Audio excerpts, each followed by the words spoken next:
Hello YouTube, MobileTechnology Reviews here, and today I'm going to be doing a hardware review of the Samsung Galaxy Proclaim from Straight Talk. So this is one of Straight Talk's older phones. It was released about a year and a half ago.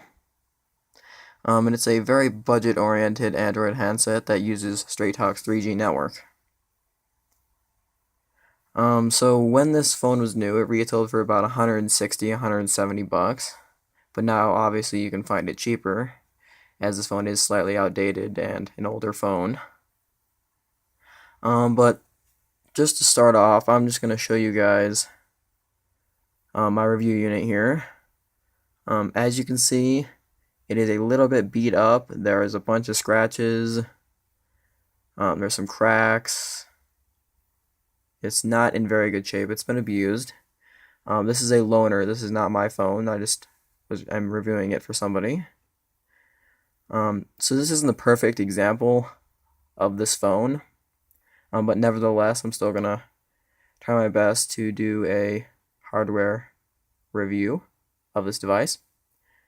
So let's start off with the thing that you see first, which is this display. This is a 3.5-inch TFT LCD display with a resolution of 320 by 480 pixels, and that means it's 165 pixels per inch. So that's pretty terrible. That's probably the lowest resolution you're going to see on an Android handset. And keep in mind, this is a very budget-end handset. But 165 ppi is not very good, and the screen is very grainy. It's not very sharp, and again, it's not very large. It's at only 3.5 inches. The screen here is very plasticky. It's not made out of glass. It's very plasticky and made out of plastic, and I'm not a huge fan of it. It feels very cheap. So that's about it for the screen. Let's just take a quick look around the device now. So over here on the left-hand side, we have our 2-button volume rocker. Has decent tactile response. It doesn't stick out very far, so... right here we have our micro SD card slot, which is nice to see on a phone. Most phones, Android handsets these days, do not have micro SD card slots. And this slot can support micro SD cards up to 32 gigabytes. Down here on the bottom, we have our micro USB port and our microphone. On the right hand side, we have our power button. Very typical of Samsung to put this power button on the right hand side of the device. And up top here, we have our 3.5mm headphone jack. On the back, we have our 3.1 megapixel camera, our Samsung logo here, and our small mono speaker. And on the front, we obviously have the screen, which we already talked about. We have some proximity and light sensors up here, our earpiece, and 4 capacitive touch buttons down here at the bottom. Sorry for the reflection of the light on the screen of this phone. As you can see, it's very reflective. Apologies for that. But on the back here, we have this cheap plastic back cover. Again, typical of Samsung. Has this kind of dimpled pattern. It feels pretty good in the hand. It has a hump right here, which is kind of reminiscent of the original Galaxy S phone. And the edges here are slightly beveled, which creates a very nice in-hand feel. And I like it quite a bit. Speaking of in-hand feel, I think this phone is pretty nice to hold. I mean, I'm not used to holding a 3.5-inch phone. I'm used to holding my Nexus 4, which has a 4.7-inch screen. And so this is obviously very different. I think this is actually slightly more comfortable to hold because the phone kind of contours to your hand with these sloped and beveled sides. Plus, it's smaller, it's just easier to handle. So if you're looking for a very small, compact phone that's going to be very easy to hold, this is a nice option.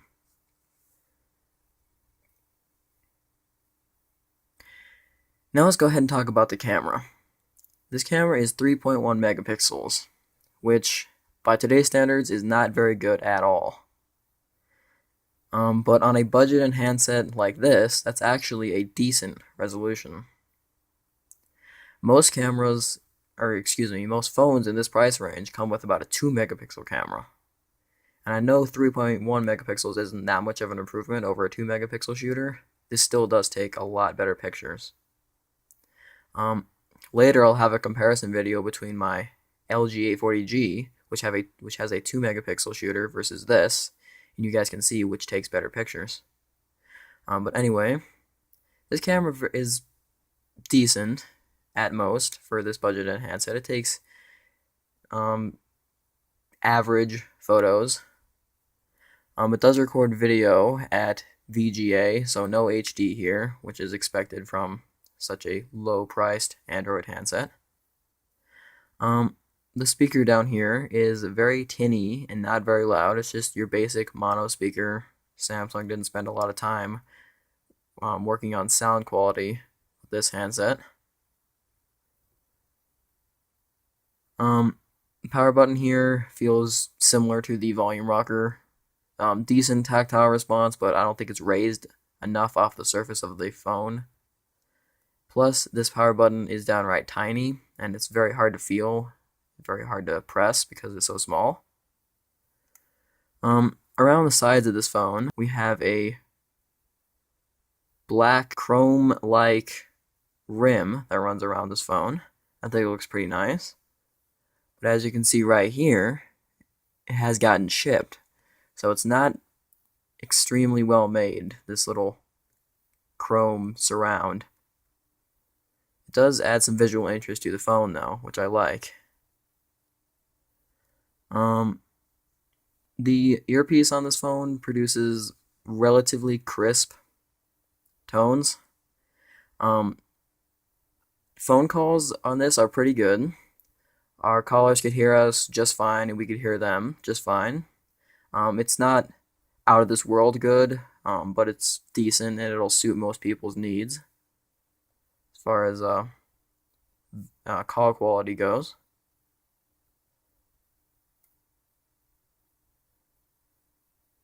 Have a look around the phone here. It's actually not a bad looking phone.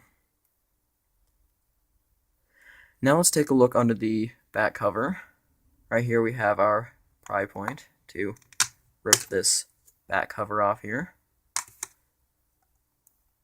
Right here we have our 1500 milliamp lithium ion battery pack. That's average in size for a phone with a 3.5-inch screen. It doesn't need to be that large, as this battery does not need to power a whole lot. But I kind of wish they would have put a larger battery, but you know, for the price point that this handset is offered at, I'm not going to complain. Right here we have our mono speaker, our camera, and that's about it. Let me just pop this back on. Just snaps back on with a couple of clips. And as I said, this does have a micro SD card slot on the side, which is nice. You don't have to take the battery out every time you want to put a card in. I like that. So now let's go ahead and talk about the guts of this phone. So this Android handset is powered by a 1 gigahertz processor. It's a single core processor. It's coupled with 512 megabytes of RAM, and this phone is running Android 2.3 Gingerbread. So on paper, this phone is not very impressive. That 1 gigahertz Snapdragon processor is, quite frankly, slow and outdated, and it doesn't perform well. I'm just going to go and say it. It does not perform well on this phone. Well, I wish they would have put a little bit faster of a processor in this thing. But again, this is a budget handset, and you know, I'm a little bit spoiled by the fast processing power of my Nexus 4. So using this handset, which has that very slow processor, is quite a change for me. But also, as you can see right here, the screen is curved. As you can see right here, it curves up, and it curves up right here also. So this has a very slight curve to the screen. I think that also adds some visual interest to this phone.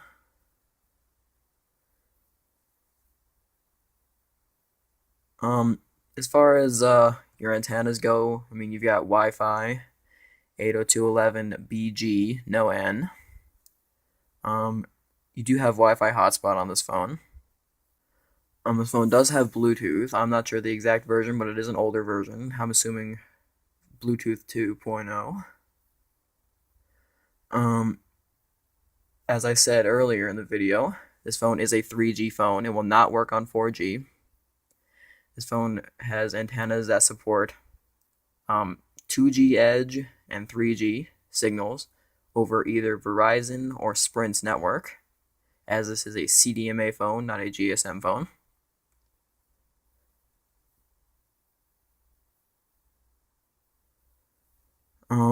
So really, that's about it for this hardware review of this Samsung Galaxy Pro Crane from Straight Talk. I will have a software review out soon, so you can have a look at the nostalgic Android 2.3 operating system.